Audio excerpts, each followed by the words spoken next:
अस्सलाम वालेकुम वरहमतुल्लाहि वबरकातुहू। मां तव्हांखे सिंधु देश जे उन्हनि अनमोल हीरनि ऐं मोतियुनि जी शहादतुनि जा किस्सा ॿुधाईंदुमि जिन सिंध अमर जे लाइ महिनत जदोजहद जो हिकु मिसाल क़ाइमु कयो। सिंध जो वॾो शहीद बशीर ख़ान कुरैशीअ जे विछोड़े ते ऐं उन जी दर्दनाक जुदाईअ ते मां हीअ तहरीर तव्हांखे ॿुधाईंदुमि।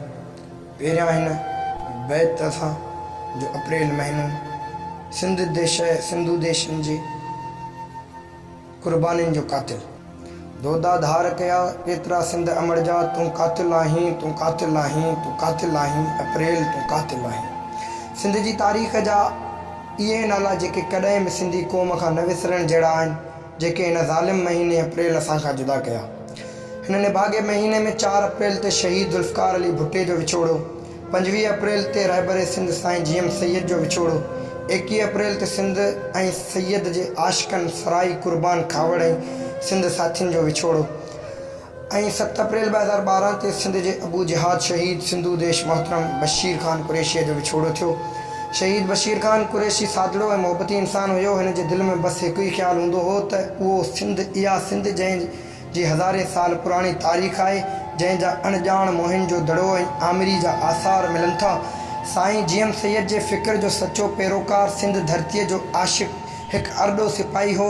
हिन जे मिलण जो अंदाज़ अहिड़ो हूंदो हो जो पराओ पल में पंहिंजो थी पवंदो। वॾनि जो एतिराम, नंढनि सां प्यार करण जो अंदाज़ ई कुझु अलॻि हूंदो हो। हिन धरतीअ लाइ केतिरा ई भेरा जेल वियो ऐं बंद वार्ड कूड़ा बिसरत केस सठा, मगर रियासत जे अॻियां हार न मञाई।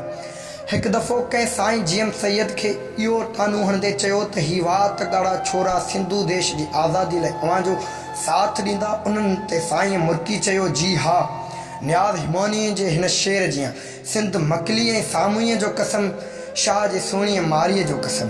सिंध जे मकलीअ ऐं सामुईअ जो कसम, शाह जे सुहिणीअ मारीअ जो कसम। पंहिंजे झांगियुनि खे झोलीअ में लोली ॾेई, पंहिंजे लोलीअ खे बाग़ीअ जी ॿोली ॾेई, पंहिंजे झांगियुनि खे झोलीअ में लोली ॾेई, लोलीअ खे बाग़ीअ जी ॿोली ॾेई। सिंध जागे पई, सिंध जागे पई, सिंध जागे पई, सिंध जागे पई। राति जे सानते में कंहिं सितारे मिसाल, सुबुह जे नूर में कंहिं निज़ारे मिसाल। राति जे सानते में कंहिं सितारे मिसाल, सुबुह जे नूर में कंहिं निज़ारे मिसाल। माउ जे रूह में रासे लोलीअ जियां, कुंवारीअ जे ज़हन में कंहिं पिरोलीअ जियां। माउ जे रूह में रासे लोलीअ जियां, कुंवारीअ जे ज़हन में कंहिं पिरोलीअ जियां। सिंध जागे पई, सिंध जागे पई, सिंध जागे पई, सिंध जागे पई।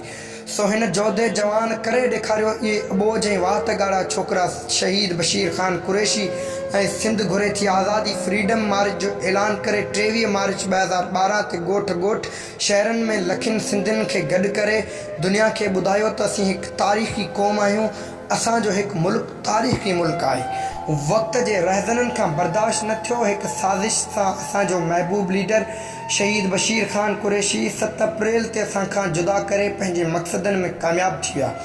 उथो सिंध जा नौजवानो, हाणे असांखे साईं जीएम सैयद ऐं शहीद बशीर ख़ान कुरैशीअ जी वाट ते हलंदे हिन सिंध अमर लाइ कुझु करणो पवंदो। जे अञा कुझु न कयोसीं त देरि थी वेंदी। ईअं न थिए त बकोले नारायण जे शाम जे अलाए, ईअं न थिए जो पढ़िजे किताबनि में हीअ सिंध सिंध वारनि जी धरती, हीअ सिंध ऐं सिंध वारनि जी धरती। जीए सिंध, अली मुआविया शहीद बशीर ख़ान कुरैशीअ जे विछोड़े जी राति। तूं हुए ऐं ऋण अंदरि रातिड़ियूं रोशन हुयूं, तूं हुए ऐं ऋण अंदरि रातिड़ियूं रोशन हुयूं। हाणे जे वेंदे हलियो केरु भाईंदो वतन, मूंखे खाईंदो वतन, मूंखे खाईंदो वतन। अस्सलामु अलैकुम।